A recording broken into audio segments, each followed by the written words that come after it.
Quel est le sport extrême que vous feriez bien malgré le froid dans lequel est plongée actuellement la France? Du ski? Des randonnées? Allez, du patin à glace. Ces Suédoises, elles, ont fait plus foufou que ça. Et oui, elles se sont jetées quasiment à poil dans l'eau glacée d'un lac.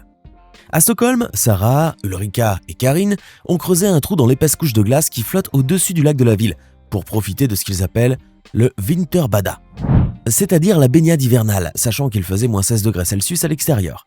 Malgré cela, les trois amies n'ont pas été découragées et elles se sont fixées rendez-vous sur un ponton de l'île de Stora Essingen pour d'abord creuser à la pelle la glace dure comme la pierre et pour s'y jeter après avoir retiré leurs nombreuses couches de vêtements. Les trois baigneuses de l'extrême affirment avoir passé un agréable moment, même si les premières minutes ont été très dures. Elles vous ont donné froid, n'est-ce pas? Seriez-vous capable de faire comme elles? Cette séquence n'est que la première de toute une série de séquences plus folles les unes que les autres. Alors ne quittez pas la vidéo et mettez-vous plus à l'aise. Prenez un bon petit chocolat chaud entre les mains pour vous délecter devant la compilation que nous vous avons concoctée. On commence fort avec cette séquence et croyez-moi, vous allez halluciner. Regardez ces images. Vous n'avez rien remarqué? Vraiment? Attendez, on vous la remet. Et là, vous avez vu? Non, vous ne rêvez pas. Ce joueur portait bien le numéro 18 quelques secondes auparavant sur son dos. Mais lorsqu'il s'est mis à courir, le 18 s'est transformé graduellement en 21. On peut même voir apparaître au cours de la mystérieuse transformation la lettre J, qui deviendra ensuite le chiffre 1. Je savais que le football était un sport incroyable, mais pas à ce point. Pour ceux qui diront que ça a été tout simplement truqué, je vous confirme que ce n'est pas possible puisque la séquence était filmée en direct. Pour ceux qui diront que cela a été changé au même moment grâce à un filtre, je vous répondrai que le match date d'il y a un bon moment.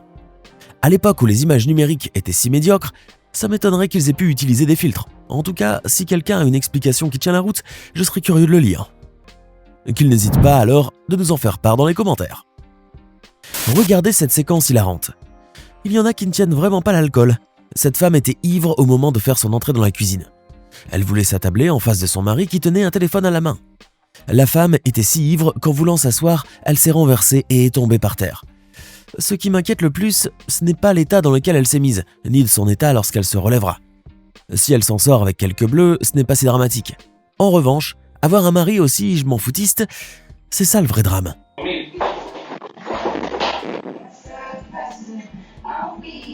L'impassibilité de son mari qui n'a pas bougé d'un iota et qui n'a pas non plus manifesté de signes d'inquiétude m'horrifie. Il n'a même pas décollé ses yeux de son téléphone pour voir comment allait sa femme. Eh ben, c'est chouette l'amour. Pour ceux qui me diront qu'ils n'ont pas remarqué, car trop happé par son téléphone, je peux vous confirmer qu'il a eu une longue discussion avec elle. Il lui a demandé si ça allait et combien de verres elle avait bu. Ce à quoi elle a répondu « Je n'ai bu qu'une seule margarita ». Alcoolo et menteuse en plus. En tout cas, on a trouvé le mari de l'année. Un homme avait commandé un bon burger pour son repas du dimanche, mais au moment où il a ouvert la porte pour récupérer le paquet, il a trouvé ce dernier tout ratatiner. En l'ouvrant, sa surprise n'en fut que plus grande. Le soda était renversé, le burger écrasé et les frites sans dessus-dessous. Il a d'abord pensé à un animal, mais il s'est dit que l'animal n'aurait pas laissé le burger intact. Il l'aurait pris avec lui pour le manger ailleurs dans un endroit plus sécurisé, ou au moins il en aurait mangé un bout. Alors pour en avoir le cœur net et apporter une explication à cette bizarrerie, il a décidé de jeter un coup d'œil sur l'enregistrement de la caméra de surveillance. C'est là qu'il découvre avec stupeur que le livreur, qui devait normalement sonner à la porte pour lui laisser le paquet en main propre, ou au minimum le déposer par terre, sonner pour avertir de son arrivée et repartir, a posé le paquet par terre puis, prenant ce dernier pour un ballon, a donné un coup de pied très brutal dedans, à tel point qu'il s'est envolé et s'est écrasé contre la porte d'entrée. Non, moi, je ne sais pas ce qui lui est passé par la tête. Un règlement de compte sans doute. Il n'y a que ça qui me paraît logique. Regardez cette vidéo. Une bande de chiens était paisiblement en train de se la couler douce, quand tout d'un coup, tous se sont levés en même temps et se sont mis à aboyer en regardant tous dans la même direction. Nous avons essayé de zoomer pour voir ce qu'ils ont pu apercevoir, mais on ne voit rien. On a alors déduit que c'était peut-être un fantôme, puisque les chiens ont un sixième sens et qu'ils détectent les esprits. Approchez-vous. Dites-nous si vous arrivez à voir ce que c'est. Peut-être que vous y verrez plus clair. Vous ne voyez rien? Ah si, maintenant, vous voyez bien, c'est sûr.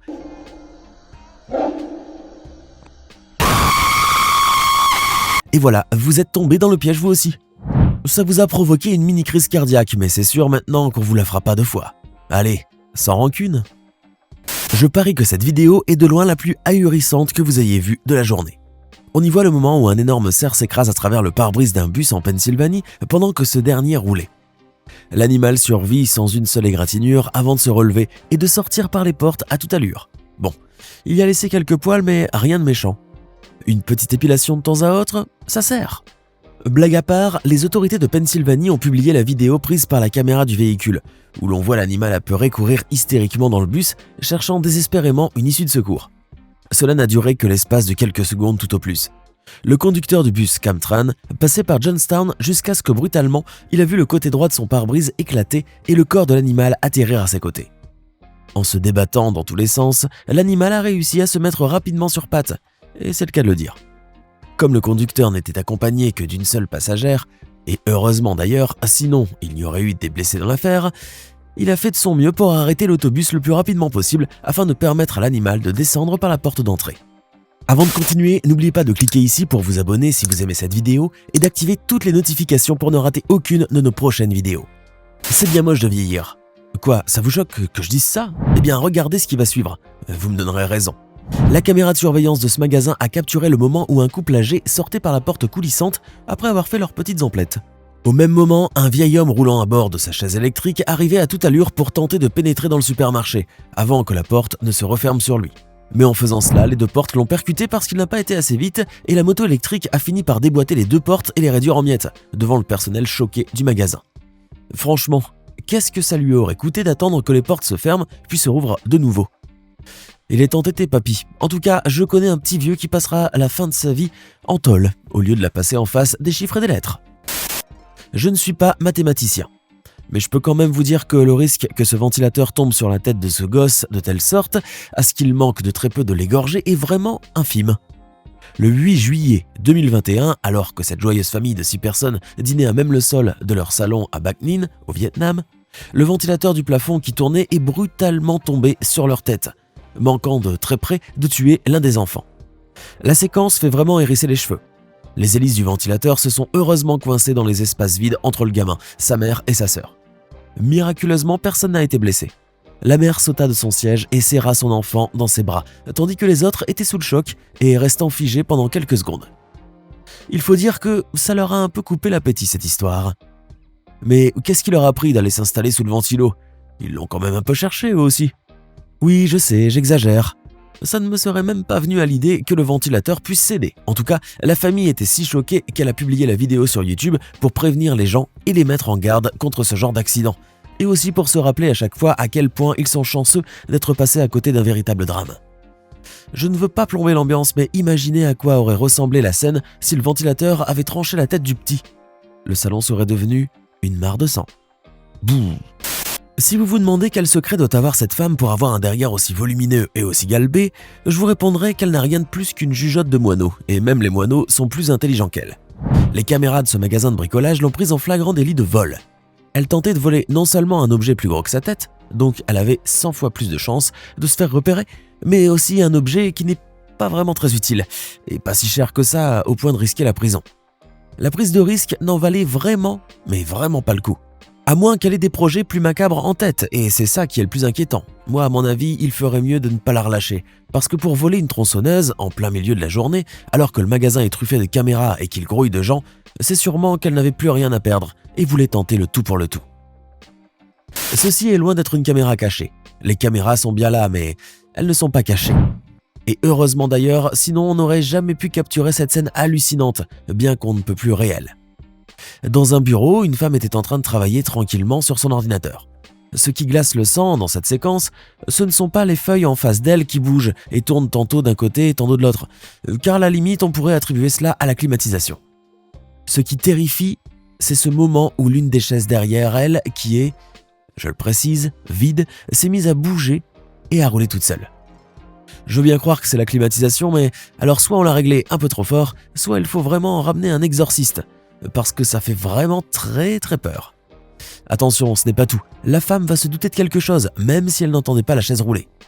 Elle se retourne une première fois et fixe la chaise pendant un moment. Elle se remet ensuite à travailler puis se retourne encore une fois et remarque que la chaise s'est légèrement déplacée.